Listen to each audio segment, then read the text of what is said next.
나를 버리고 가신 이유 신비도 못 가서 발견한다. 토크 진행을 맡은 복지국가 소사이어티 이상구 운영위원장입니다. 반갑습니다. 이번에 이봉원 이사장님이 내신 이 책이 복지국가의 문화예술 정책에 대한 아마 우리나라에서는 최초의 그 예술 정책서 이렇게 제가 전문 출판인으로부터 평가를 받았는데요. 최초의 정책서이자 또 이봉원 이사장님이 현재 우리 복지국가 소사이어티의 정책위원이기도 합니다. 그래서 우리 정책위원 회원님을 위해서 저희가 출판기념회 겸 북토크를 열어드리게 됐습니다. 앞서 간단하게 인사를 하시긴 했지만은 이 그림 그리고 이사장 생활도 하시고 굉장히 바쁘실 건데 어떻게 책을 내시게 됐는지 책을 내게 된 계기 이야기를 잠깐 좀 들어볼까요? 네, 감사합니다. 오늘 또 사회 진행을 북토크로 해주신 이상구 박사님 대단히 감사드리고요. 다양한 활동을 하시는 분이십니다. 또 우리나라 대통령실의 정책 또 중앙정부의 정책 방향을 다양하게 진행을 하고 계시고 복지소사이어티의 또 대표를 맡고 계신데 시간 내셔서 너무너무 감사의 인사를 드립니다. 질의주신 것처럼 이 책이 나오는 것은 그동안 현장 활동을 담고 지난해 11월에는 팟캐스트 유명한 새가 날아든다, 새날이라는 팟캐스트에 출연을 해서 방송을 하고 또 그 반향이 큰 움직임이 있고 또 많은 의견을 주셔서 그런 의견들을 담고 이것을 어떤 그런 토론의 의미로 말로 끝내지 말고 책으로 좀 방향을 잡고 내서 우리 문화예술계에 실질적이고 또 지속 가능한 비전 발전을 위해서 실행하자 그런 뜻에서 출발을 하게 됐습니다. 다양한 또 매체의 인터뷰 혹은 또 많은 칼럼 또 세미나들의 자료와 이런 부분들을 집대성하는 과정에서 복지소사이어티의 이상구 박사의 회견과 정책적 그런 모든 좋은 자문을 좀 받고 또 이 추진을 위해서 애써주신 또 허성훈 미술경영연구원 원장님 또 진심으로 감사 인사를 또 드립니다. 도서출판민에서 또 아낌없이 또 출판 준비를 해주시고 함께 해주셔서 진심으로 감사드리고요. 많은 분들이 함께 도와주셔서 진심으로 감사의 인사를 또 드립니다. 앞서 책에 보셨던 것처럼 박완순 서울시장님 그리고 또 김무성 전 한국당 대표님 그리고 작은 격려사에는 지금 국무총리 내정을 받으신 우리 늘 명예조직위원장을 맡아주시는 정세균 국무총리 내정장님께서 격려의 그 추천사를 다 아낌없이 해주시고 조희연 서울교육감님 모든 격려 축사와 축하 글을 주셔서 진심으로 감사 인사드립니다. 각 협회의 이사장님뿐만 아니라 모든 임원님들께도 그리고 또 무엇보다 우리 이 책이 나오기까지의 그런 과정은 우리 한국미술협회의 임원님, 부이사장단과 분과위원장단, 핵심 이사님들의 그런 여러 응원과 또 지지 성원에 의해서 만들게 되었습니다. 예, 제가 좀 가급적이면 짧게 그 이야기를 해달라고 부탁을 드렸는데 좀 인사 많이시니까 약간 긴 것은 양해를 하고 이후부터는 좀 짧게 답을 해주시길 부탁드리겠습니다. 오늘 여러분 책과 같이 받으신 서울신문 전면 인터뷰 기사를 보셨죠? 거기서도 나왔습니다만은 이 책의 가장 큰 의미를 국민의 문화향유권이라는 것을 우리 이봉원 이사장님이 처음으로 공식적으로 제안한 것이 이제 이 책이 가지는 가장 큰 의미라는 평가를 제가 여러분들로부터 많이 들었는데요. 이사장님이 생각하시는 국민의 문화향유권 도대체 무엇인지 짧게 이야기를 들어보겠습니다. 네, 우리가 사실은 생활하면서 이게 알면서도 스치는 것이 헌법입니다. 헌법 전문에 우리가 가지고 있는 국민들의 자유와 행복 추구권에 대한 전문과 그리고 헌법 제9조에 규정하고 있는 문화예술에 대한 향유권을 위해서 국가는 전통 문화와 그 계승 발전, 민족의 문화예술 창달을 위해서 노력하여야 한다라는 규정이 있습니다.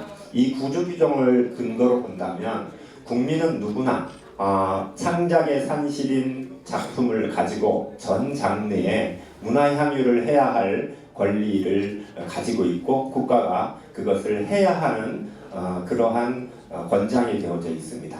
이러한 내용들의 근거를 가지고 봤을 때 우리 국가가 국민 문화 향유권 그리고 국민 문화 향유권이 이루어지기 위한 창작 예술가의 복지와 지위 그리고 창작 산물에 대한 정적 가치 이것을 인정해야 된다는 그런 뜻에서 이 문화예술의 정책 입안을 하고 제안을 드리게 된 것입니다.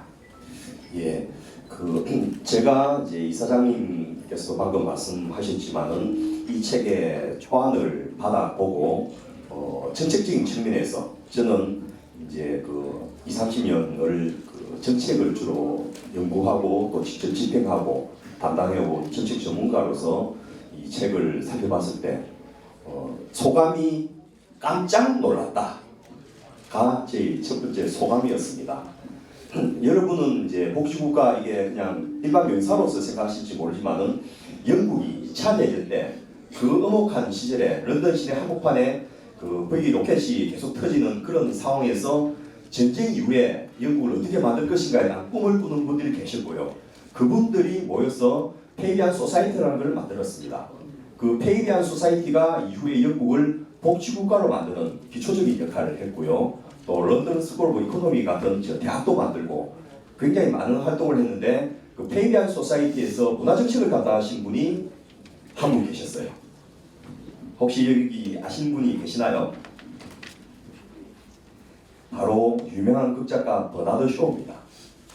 버나드 쇼는 단순하게 우리들에게는 그냥 극작가로 또 그분의 글들이 연극이나 영화도 많이 만들어졌는데 그렇게만 알려지지만은 영국 역사에서 복지국가의 문화 정책을 여는 분도 굉장히 큰 의미를 가지는데 저는 이 책을 초안을 받아서 정책적으로 검토를 하면서 읽어보면서 이범원 이사장님이 대한민국을 복지국가를 만드는데 적어도 문화 정책에 있어서는 대한민국의 버나드 쇼 같은 역할을 하시리구나라는 느낌을 받았습니다.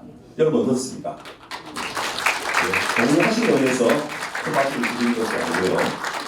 그런데 이사장님 말씀이 국민들의 문화 향유권이 헌법 정문에도 보장되어 있고 헌법 구조에도 보장되어 있다고 하는데 실제로 잘 느껴지지 않지 않겠습니까?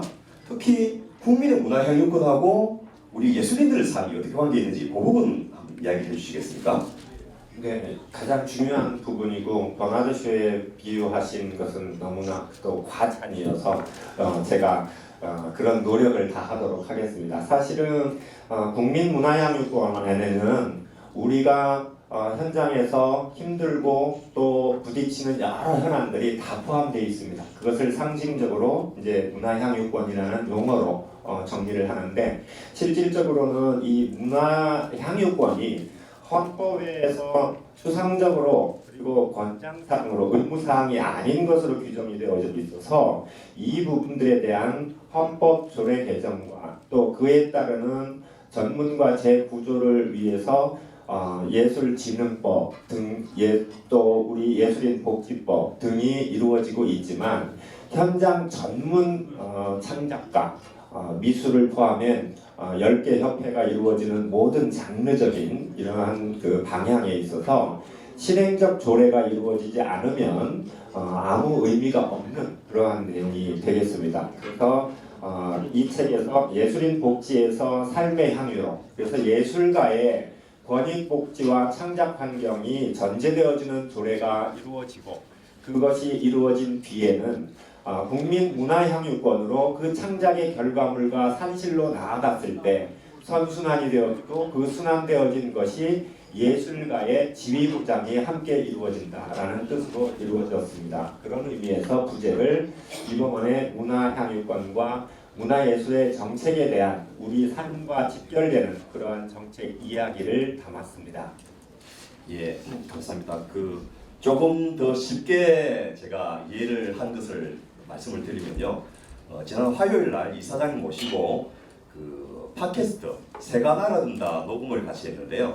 거기서 어떤 표현을 쓰시느냐면 개미와 배짱이라는 표현을 쓰셨습니다.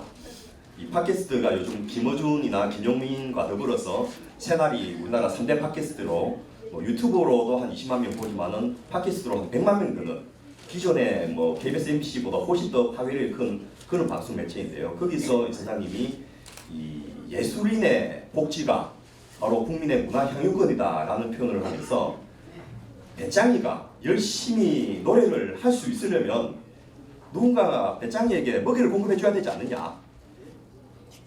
문화예술인들이 배고프지 않게 마음껏 자기의 재능을 펼칠 수 있도록 국가와 지방자치단체가 삶을 보장해줘야 된다. 바로 그것을 위해서 그것은 문화예술인이 좋아서 고와서 이뻐서가 아니고 국민의 문화향유권을 보장하는 것이 헌법에 보장된 대한민국의 정신이기 때문에 그것을 보장하려면 누가 문화향유를 누리게 만들 수 있겠습니까? 바로 공급자이자 창작자인 예술인들, 미술인을 포함해서 가수라든지 연기자라든지 모든 분야의 예술인들의 삶을 국가가 보장해야 된다라고 표현을 했습니다. 여러분 어떻습니까? 동의하십니까?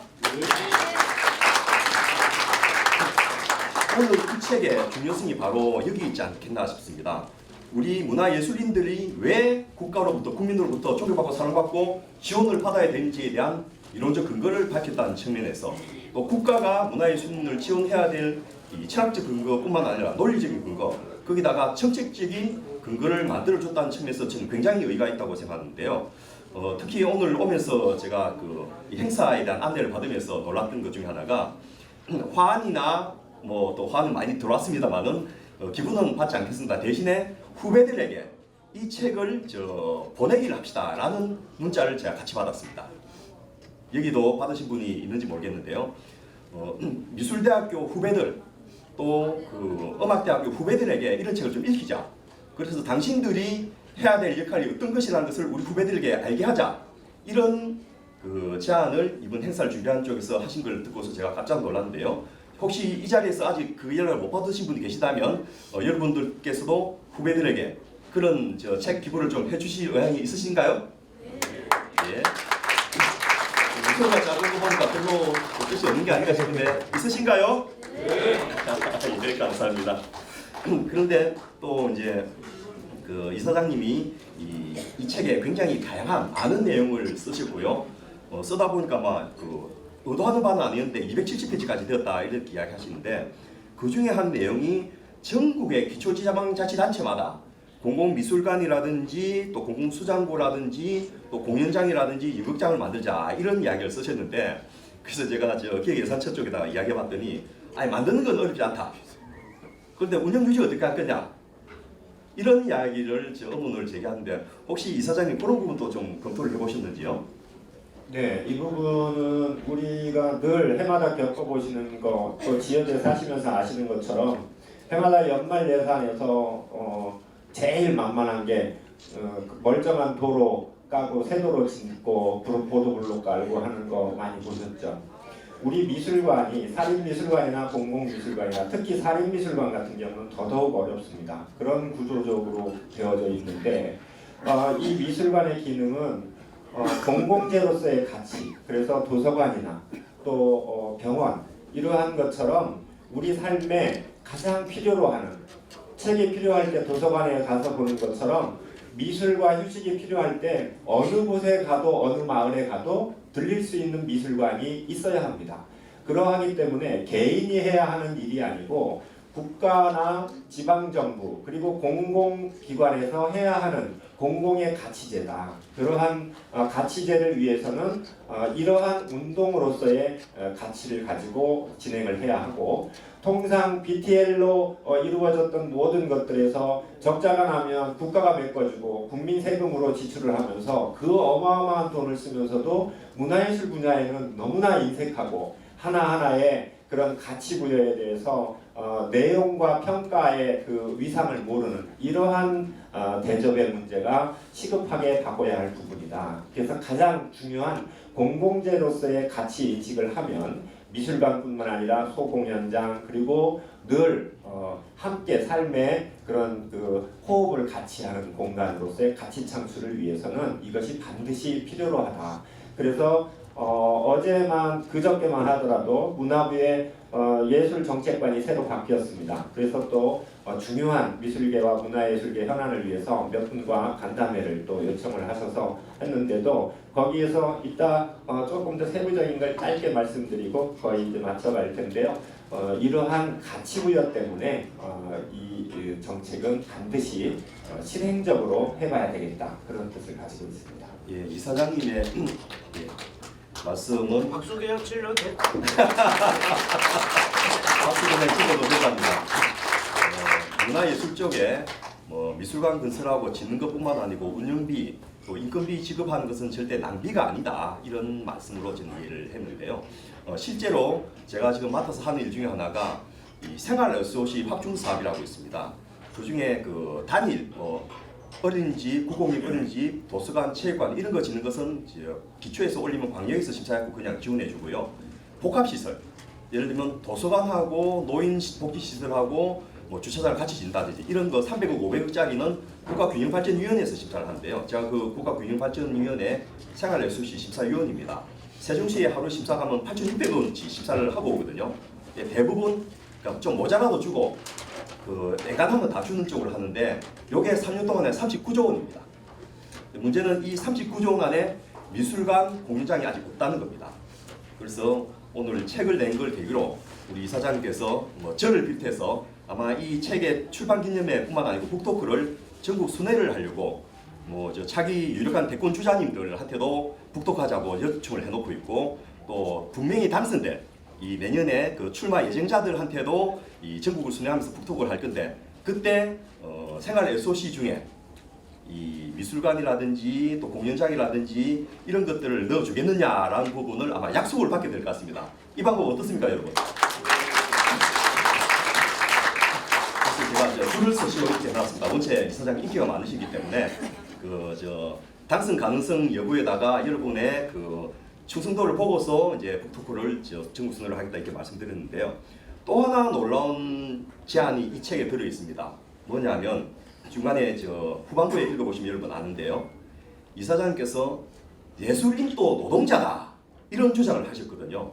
이 앞에 그 앉아 계신 원로 선생님께서는 깜짝 놀랄 일인데 도대체 어떤 근거로 그런 말씀을 하시게 됐는지 이야기 좀 들어볼까요? 네, 이 부분은 우리가 새로운 전환, 인식 그리고 이런 패러다임의 새로운 그런 그 계기가 돼야 된다고 보여집니다. 기존의 우리 문화예술, 특히 기초예술 분야의 모든 창작 분야의 예술가의 지위 문제를 추상적이고 애매모호하고 그냥 정치적 슬로건으로만 문화예술 진흥을 해야 한다 하고 김구 선생님의 어록을 빗대서 그러한 그 슬로건을 외치기만 했습니다. 그런데 내용을 짚어보면 우리 기초예술가 전문 창작자에게 주어진 헌법적 가치와 또 국가의 보편복지의 가치 그리고 법이 규정하는 직업의 가치에 어떤 것에도 법적인 규명이 되어져 있는 않는 그래서 교통사고가 나도 또 천재지변이 나서 작고를 하셔도 그 대상이 일용직 노무자와 똑같이 취급됩니다. 그것은 생활 주변에서 우리 모든 미술가뿐만 아니라 예술가 선생님들의 그러한 현안을 보시고 늘 안타까워 하셨을 것입니다. 이런 부분에서 가장 중요한 부분이 지위 문제이고 이 지위 문제는 법으로 규정하는 바가 노동입니다. 그래서 과거의 노동이라는 용어 해석을 일하고 노무를 하는 것으로 착각을 하면 안 되겠습니다. 노동의 신성함은 그 예술 그리고 학술 그리고 정치를 뛰어넘는 종교적인 수준에까지 이르러서 이 가치의 실행과 행동을 하는 것을 노동이라고 규정할 때 우리 창작 예술가가 창작 노동자, 특수 노동자로서의 가치를 법이 규정해야 되겠다. 그러려면 예술가는 한 분 한 분이 개인 사업자입니다. 취직을 해서 연봉을 책정하고 고용과 피고용의 계약을 성립하는 그러한 직종이 아니고 국가 공교육 시스템에 의해서 배출되어진 전문 예술가들은 각기 한 사람이 한 사람이 다 개인 사업자이고 그러한 공공적 가치를 창출하는 분야의 특수 분야를 인정해서 국가를 고용으로 하는 그리고 피고용이 예술가가 되어지는 이러한 관계 성립을 하려면 예술가 노동자 설정이라는 개념이 있어야 되겠다. 그래서 노동조합 형태의 특수한 분야, 기존의 민노총이나 한노총이 아닌 제3의 문화예술 노동조합 총연맹 체제를 만들고 이러하게 된 가치를 한국예총의 구조틀을 이용해서 진행을 하고 또 민미호 두시정 이사장님 참석하고 계시는 것처럼 민예총에서 이념과 이데올로기 전략전술은 고유한 정체성을 지켜가지만 문화예술 전체를 위한 복지와 권익의 문제와 직업적 가치와 창작의 산물의 재정적 가치에 대한 부분을 다른 직업인 전문 직종에 있는 의사 변호사와 똑같은 대접을 받아야 되겠다. 그렇기 때문에 조합이라는 시스템을 구성하기 위한 용어 정의에서 예술 노동자, 창작 노동자라는 가치 부여가 선행되어졌다는 생각을 가지고 이 책에서 그렇게 규정하고 강조해 나갑니다. 그래서 여기에서 정리를 좀 하면요. 네, 마지막으로 짧게 여기에서 노동의 용어는 신성한 가치 부여를 하고 예술과 지위를 직업적 가치로 그래서 끝내는 모든 전문직이 누리는 4대 보험에서부터 창작만 해도 그 연봉의 가치가 인정되는 시대를 만들기 위한 조합을 말씀드리는 겁니다. 그래서 유니온 체제로 나아가고자 합니다. 몇 년 전에 최고은이라는 유명한 작가가 굶어 죽었지 않습니까? 특히 한예종 출신의 우리나라 최고의 엘리트 예술인인데 굶어 죽는 이런 현실을 보고서 이사장님이 그 직계 후배이기도 하지만은 너무나 분노를 하셔갖고 이런 현실에 이걸 어떻게 좀 극복해 볼까를 연구하시다가 우리도 그냥 노동자가 되자. 왜냐하면 일하다가 실직하면 실업수당이라도 받아먹자는 거죠. 특히 이 이야기를 했더니 젊은 예술인들이 굉장히 좋아하는 걸 봤는데요. 왜 그렇게 좋아하냐 했더니 우리도 이제 국민연금 받을 수 있게 됐잖아요. 뭐냐면 노동조합이 되고 노동자가 되면서 국민연금 납부가 가능해지거든요. 그러면 국민연금은 납부하는 금액도 중요하지만 납부 기간이 중요한데 젊어서부터 20년 30년 납부하면 노후 소득이 보장이 되는 그런 부분이 가능하지 않겠나라는 이야기를 따로 설명 안 했는데 젊은 친구들은 바로 이야기를 하더라고요. 특히나 방금 말씀 중에도 있었지만은 작품 활동하다가 사고가 나면 일용 노무자로 호프만 방정시에 의해 가지고 이 수입이 검증이 안 되니까 제대로 대우를 못 받는 거예요. 보상을 못 받는 거예요. 그런데 노동자로 등록을 한다면 고용주가 없어도 노동자는 가능합니다. 청년 유니온도 있고요. 노년 유니온도 있고요. 심지어는 그 연금보험 가입자 유니온이라는 것도 있습니다. 이미 우리나라는 인정이 되고 있습니다. 근데 거기 가입을 하면 산재보험도 가능한 거예요. 그래서 작품 하다가 다쳐도 얼마든지 이 산재 보상을 받고 또 치료도 받을 수 있는 그런 여러 가지 것들이 가능하다는 측면에서도 실용적으로 굉장히 의미가 있고 또 정책적으로도 이 민예총이나 그 예총이 같이 통합할 수 있는 그런 계기도 된다는 측면에서도 상당히 의미가 있다. 근데 그보다 또 좀 더 재미난 정책 중에 하나가 이미 공약으로도 말씀하셨지만은 이걸 좀 더 전면화하자고 이번 책에도 제안을 하셨던데요. 조세물납제, 예술인들도 세금을 내자 이렇게 하면서 그 미술품 조세물납제를 주장하셨는데 이게 도대체 무슨 이야기입니까? 네, 이 부분도 앞서 말씀드린 이제 우리가 갖는 창작의 가치가 노동의 가치로 그리고 개개인이 갖는 가치 부여를 해서 실행하고자 하면 이러한 이제 세부 조례들이 확정이 되어져야 됩니다. 그래서 가장 중요한 것 중에 우리나라의 선진국 프랑스, 영국, 미국들이 다 있지만 우리나라에 없는 것 이것이 국세청의 조세 물납 제도입니다. 그것은 상속을 받든 어떠한 거래가 이루어졌을 때에 세금을 내는 방식을 현금 이외에 나는 현금이 없으니까 물질로 내겠다고 하는 조세 물납 제도를 법으로 규정하는 것입니다. 그 항목에는 주식 채권과 금 다이아몬드입니다. 그리고 선진국에는 여기에 미술품이 들어 있습니다. 한국 국세청 조세 물납 제도에는 미술품이 안 들어 있습니다. 이것을 수년 전부터 미술품이 가치부여로서 동산의 가치부여로 똑같이 규정해줘야 한다. 이것만 규정지어지기만 하면 우선 앞서 재구조 헌법이 보장하는 문화향유권에 대한 실행적 가치부여가 여기에서부터 출발한다. 저는 그것을 키워드로 해서 많은 그 논의를 하고 어제 그저께 조세 문화부에 예술정책관님 밖에서 미팅했다고 했는데 이 얘기를 집중적으로 그리고 또 얼마 지난주에는 청와대 시민사회 수석과 시민사회 수석의 밑에 비서관 제도에 문화예술 비서관이 있습니다. 지금은 양현미 비서관이 현직에 있는데요. 이분은 그동안 한국 문화예술 정책의 정책통이고 그쪽을 전문으로 하셔서 금방 아시고 거기에서 이 조세 물납 제도의 문제 그리고 또 우리 이제 각 예술 단체들 또 거기에 소속된 회원들의 현실적 가치를 잘 수용을 해서 벌써 국세청에 피드백을 줬어요. 그래서 예술 정책관을 만날 때 신임 사무관도 같이 다 대동을 해서 만났는데 국세청 답변이 부분적으로 긍정적으로 지금 이루어지고 있습니다. 할 수는 있는데 지금 현재 우리 시설 기반에 미술품의 가치 평가를 위한 평가 기구가 없는 것이 문제입니다. 정경자 선생님 진위 문제가 되어졌을 때 국내의 진위에 대한 감정 평가를 할 수 없어서 프랑스 감정원 그리고 감정회사를 통해서 유족들이 한 것을 법원에 제출하는 거 보셨죠? 그렇음에도 불구하고 작가가 내 작품이 아니다라고 가짜라고 했음에도 불구하고 궁극적으로는 국립현대미술관에 소장하고 있는 작품은 진품으로 결론이 났습니다. 이러한 현실적 문제와 우리 주변에서는 가장 최근에 고문님과 모든 한국 미술을 이끌어오신 그 중진 중전에 이르기까지 김웅수 선생님의 작고와 함께 이루어졌던 일을 잘 아시는 분들이 있을 것입니다. 김웅수 선생님이 돌아가셨는데 재산, 현금, 현물적 가치는 하나도 남기지 못하시고 작품만 남겨놓고 돌아가셨습니다.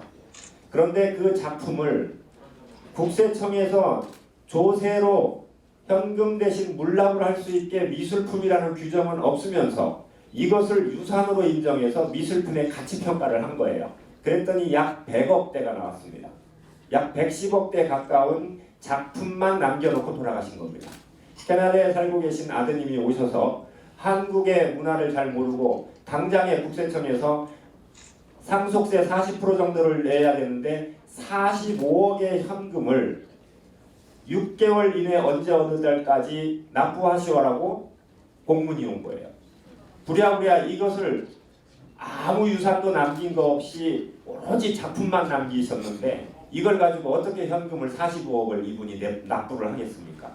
여기에 조세 물납제도에 미술품이 들어있으면 국세청에서 세금의 가치로 유산을 미술품 110억을 책정했으니까 40% 45억의 유산을 작품으로 떼서주면 돼요.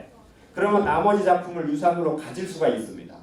그런데 지금 그 조례법 중에 이 세금을 면제해 나가는 방법이 공익재단법인이나 공익사단법인에 이 유산에 물려준 작품을 다 기증을 하면 45억의 세금을 면제해주는 제도가 있습니다.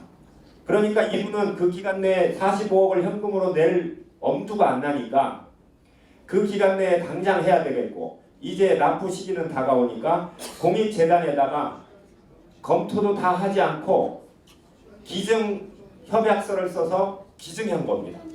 그래서 100% 기증이 다 이루어지니까 국세청에서는 기증된 증빙 서류를 근거로 해서 45억에 대한 현금 상속세를 납부하지 않아도 된다라고 해서 면제 혜택을 주었어요.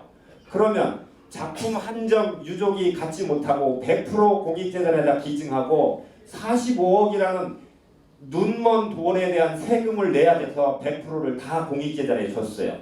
근데 이 공익재단은 말 그대로 공익재단의 가치를 잘 진행하면 유족이 갖는 것보다 더 잘 활용을 할 수 있지만 운영 경상비를 써야 된다는 명목으로 이분의 작품을 이사회 의결로 막 팔기 시작한 겁니다. 그거 며칠 안 돼서. 이런 현실이 핵심 키워드가 국세청의 조세 물납제도에 미술품이 들어가느냐 안 들어가느냐의 현실인 거예요. 그랬을 때 이 강조를 위해서 이 책에서 다루고 있고, 이것을 또 하나 근거로 가면 이것이 되어야면 그 다음 단계는 금융적 담보 설정 가치가 인정되어집니다.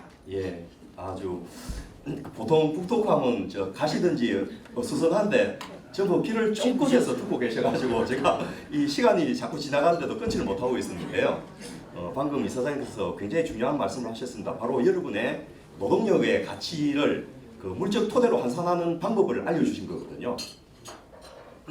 미술품 조세 물납제가 돼서 국세청이 여러분의 작품을 그 인정을 해준다면 바로 그것이 담보 능력을 가지면서 이 여러분의 작품을 가지고 은행에서 담보 대출도 가능하다는 거죠.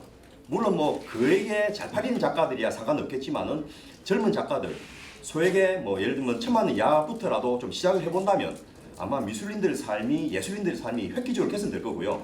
그러면 구체적으로 눈에 보이는 미술인이나 조형 조각 뭐 저 금속공예 이런 분들만 저 논하는 거 아니냐 이런 이야기 하시는데 외국 사례를 보니까 공연예술 같은 경우에도 충분히 그런 것들을 지금 활성화할 수 있는 수단들을 다양하게 갖고 있다는 것을 알게 되었습니다. 그래서 지금 이사장님께서 간단한 말씀 주셨지만은 이미 한국조세연구원 이쪽에서 법률 검토를 했고 또 국회 입법조사처에서도 상당히 긍정적으로 답을 주시는데 다만 가치평가에 대해서는 당신들이 시스템을 만들어라. 이것이 이제 문제입니다. 거꾸로 공이 이제 우리 미술기나 예술계에 넘어왔거든요. 여러분들이 이런 그레이드로 객관적인 평가를 통해서 가치 평가를 하겠다라고만 해주신다면 이것은 다음 국회에서 당장 시행될 수 있는 그런 입법화가 가능하지 않겠다 생각됩니다. 여러분 큰 박수로 환영합니다. 사회자님 말씀에 조금 덧붙여서요. 예술정책관 신임 김영수 정책관이신데 그 얘기와 또 청와대 그 시민사회수석과의 그런 논의의 피드백 중에 하나가 이제 하나 또 제가 일종의 그 미끼를 던진 것을 낚은 게 한 건이 있습니다. 국세청에서 답변이 온 것 중 항목 중에 하나가 그걸 실행하고 싶어도 지금 말씀드렸던 미술품의 가치평가를 객관적으로 할 만한 표준화가 어렵다. 그렇다고 해서 대학 교수 임용하듯이 매뉴얼 평가해갖고 학력 몇 점, 연구 실적 몇 점, 논문 몇 점 이렇게 하는 정량적 평가 제도를 지금 연구하고 있습니다. 이미 미술품을 어떻게 가치평가를 객관화할 수 있겠는가.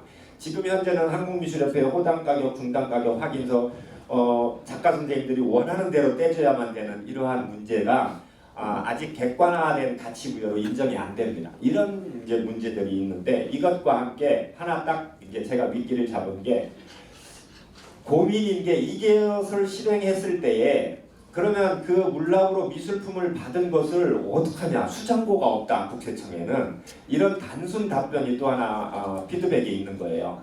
그래서 제가 바로 예술정책관님하고 사무관님께 강조해놨습니다. 그래서 내가 이 책에 다루고 있는 것 중에 또 수장고 건립 운동을 해야 한다. 그것도 공공의 가치되고 미술관과 동일한 구조를 갖고 있기 때문에 미술관이 들어서는 곳에는 수장고가 동일하게 이루어져야 되고 수장고가 이루어지는 곳에서는 다시 렌탈이 이루어져야 되고 주민의 삶과 숨쉬는 그런 전시장이 돼야 된다.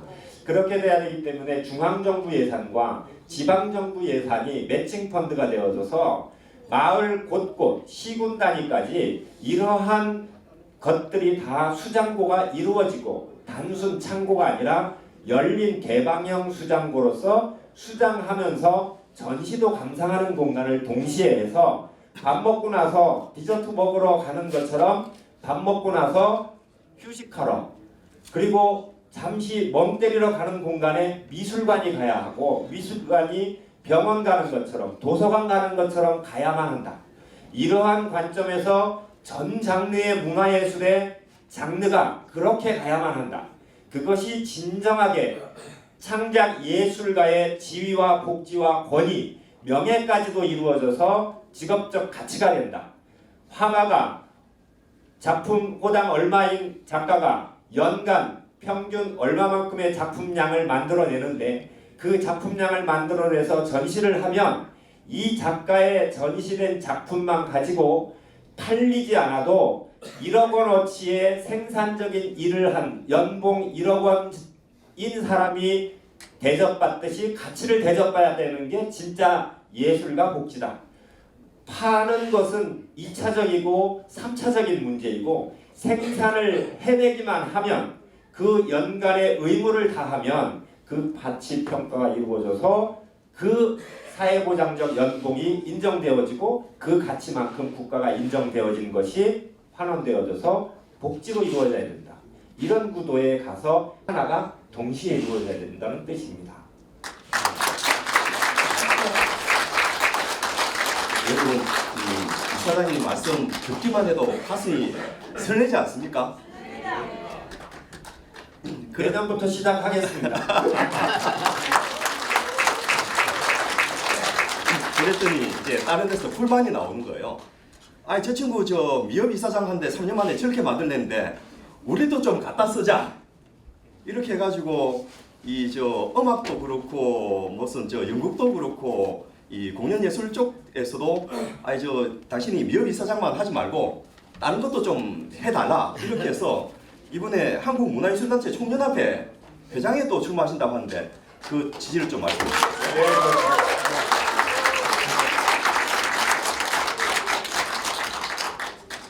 네, 사실 그렇습니다. 많이 고민되어지고 또 필요로 한 길이고 지금 앞서 얘기된 모든 것 그리고 책에서 270페이지 분량이지만 다 담지 못한 모든 것을 실행하고 실천하고 현장에서 이루어내기 위해서는 한국미술협회 가지고는 부족합니다.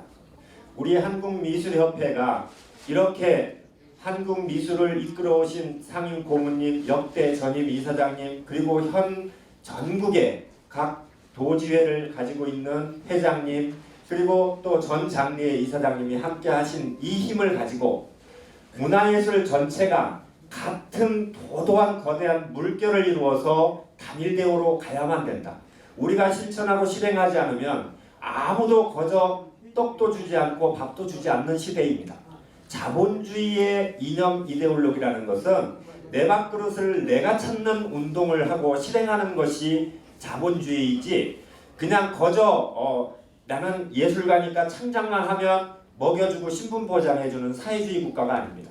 지금은 사회주의조차도 그렇게 하지 않고 있습니다. 중국조차도. 유일하게 전 세계에서 아직 그렇게 유지하고 있는 우리의 동포 북한은 아직 그렇게 유지하고 있습니다. 만수대 창작상 화원으로 확정이 되어지고 인민미술과 공은미술가 되어지면 생계가 보장되어지고 신분도 보장되어집니다. 중국도 이제는 그러지 않습니다. 그래서 이 자본은 그렇게 위대한 것이고 위대한 또 파워를 가지고 있지만 우리가 찾아내지 않으면 아무 의미가 없어서 문화예술 전체를 아우르는 것이 결국 한국예술문화단체 총연합회이고 현재 이 예술문화단체 총연합회의 실체는 대단히 위험하고 그리고 포장만 되어져 있는 껍데기에 불과한 실정에 와 있습니다.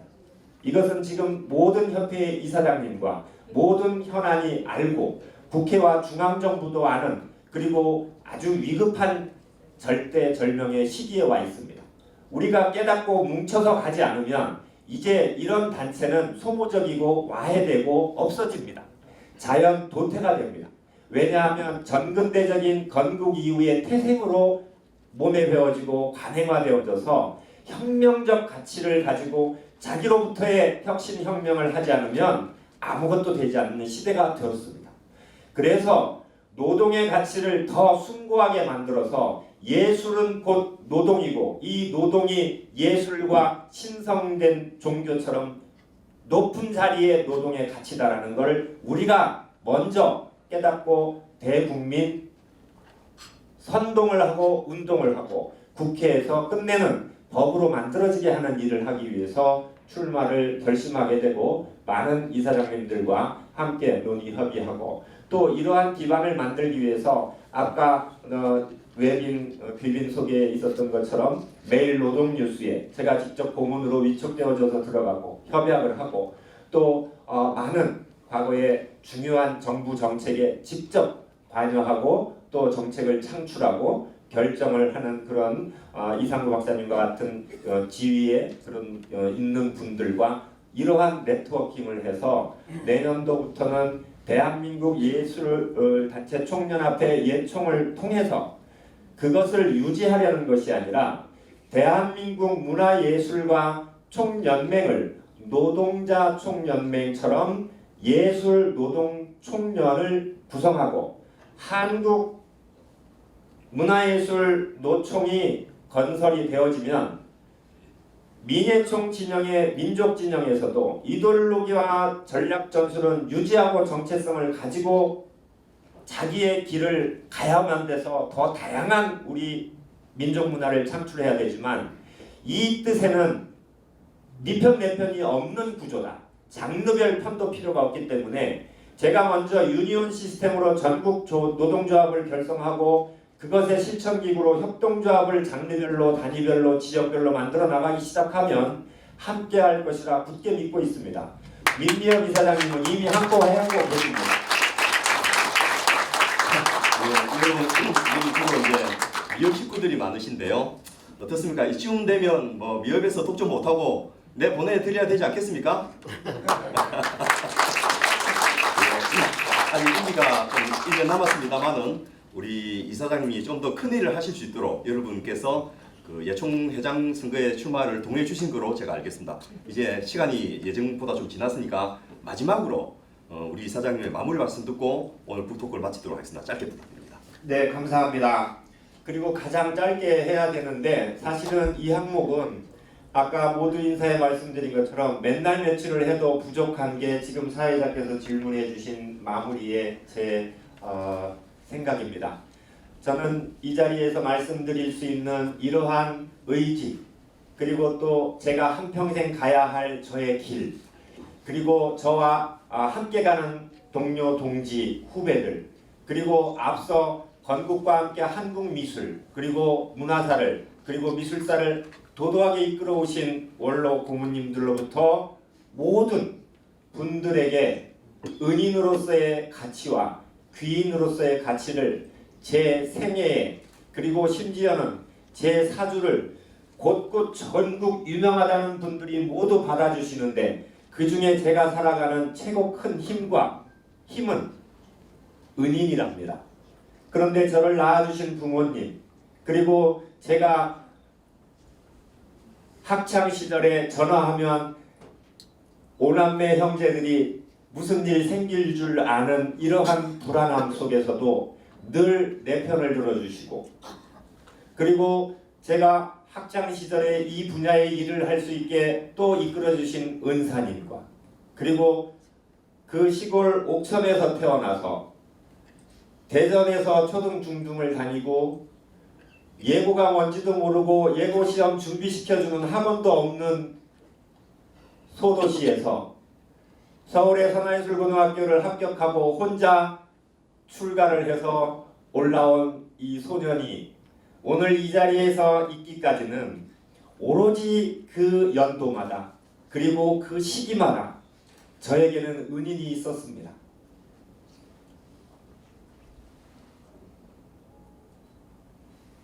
은인뿐만 아니라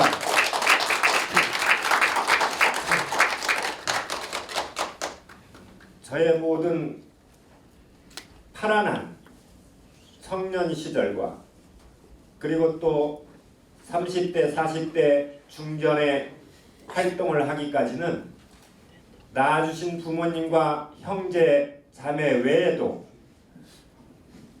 학창시절마다 저를 이끌어온 은사님, 대학 시절 홍익대학교에서 저를 이끌어주신 은사님, 한국예술종합학교에서 또한 이끌어주신 은사님, 그와 함께 동료, 동지, 친구들, 선후배가 모두 저를 이끈 은인입니다.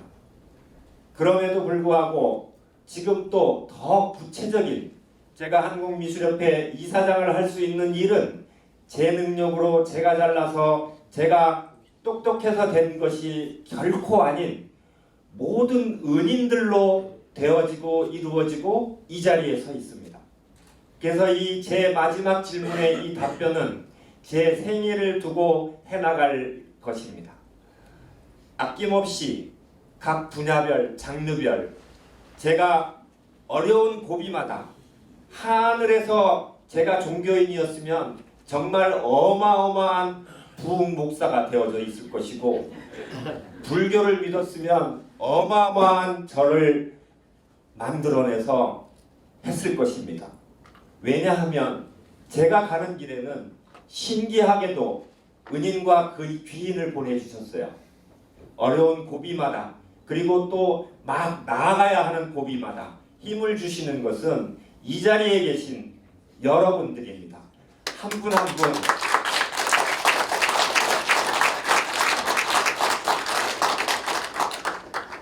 너무너무 진심으로 감사한 마음을 제 평생 마음에 간직하고, 더 구체적인 물리적으로는 앞서 말씀드린 이런 분들과, 심지어는 이 어려운 미술계의 이러한 것을 아낌없이 경제적 후원 가치와 또 그러한 물질적인 것을 넘는 또 메세나 후원까지도 이루어지고, 우선 이 자리를 빌어서 가족과 또 아낌없는 후원과 성원을 이끌어내 주신 은사님들과 동료 친구들께 감사 인사드립니다.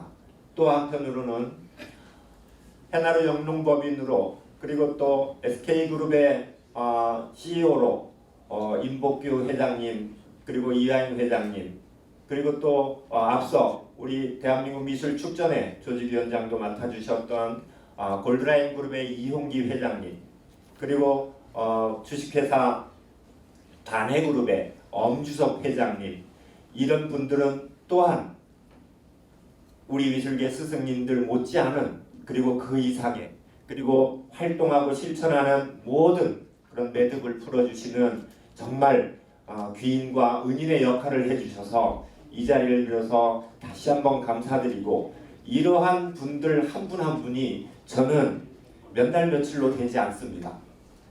그리고 그러한 과정에도 제가 얼마나 복이 많은가 하면, 홍익대학교를 학회총연합회장으로 제적되고, 한국예술종합학교가 김영삼 대통령 정부에서 이어령 장관님이 초대장관하면서 만들어진 정책적인 학교에 일기 미술원 기수로 합격을 해서 들어가서 다니는데, 홍익대학교에 가장 뜨거웠던 1987년 6월을 보내고 제적이 됐기 때문에 합격을 하고 나니까 과장이 되어져서 저도 없는데 한국예술종합학교 미술원 회장이 되고, 그 이듬해는 저도 없는데 한국예술종합학교 총학생회장이 돼서 책임과 의무를 지금처럼 다 하느라고 열심히 하고 나니까 밖에 또 할 일이 생겼습니다. 그래서 학교를 다 마칠 수 없어서 홍익대학교도 중퇴하고 한국예술종합학교도 중퇴를 했는데, DJ 대통령님께서 대통령에 당선되시면서 오늘날 여러분들이 잘 알고 계시는 학점은행제 교육부 제도를 초기 실행을 할 때에 저 같은 사람들이 이 학교 저 학교 다니면서 이수한 학점을 종합적으로 교육부에서 심의평가를 해서 학위를 주는 제도가 시작됐습니다. 그 시작의 첫 혜택을 받은 세대가 저입니다. 예, 제가 마무리 짓겠습니다. 그래서 은인이, 저는 하늘에서 내려주셔서 대통령까지도 은인이십니다. 예, 여러분, 제가 그 김대중 대통령도 가까이서 모시고 노무현 대통령도 가까이서 모시면서 참 우리나라에 잘 나간 훌륭한 분들 많이 봤는데, 그 우리나라 속담에 그 물 들어올 때 노조란 말 있지 않습니까? 미술계를 뿐만 아니고 문화예술계 통틀어서 이런 사람 100년 만에 잘 안 나오거든요. 이거 있을 때 팍팍 밀어가지고 좀 더 멀리, 단기적으로는 내년 2월달에 예총에 보내고, 그 다음에 또 4월달에 또 하나 더 있죠. 예, 그까지 쭉 가실 수 있을 것 같지 않습니까? 예. 나를 버리고 가시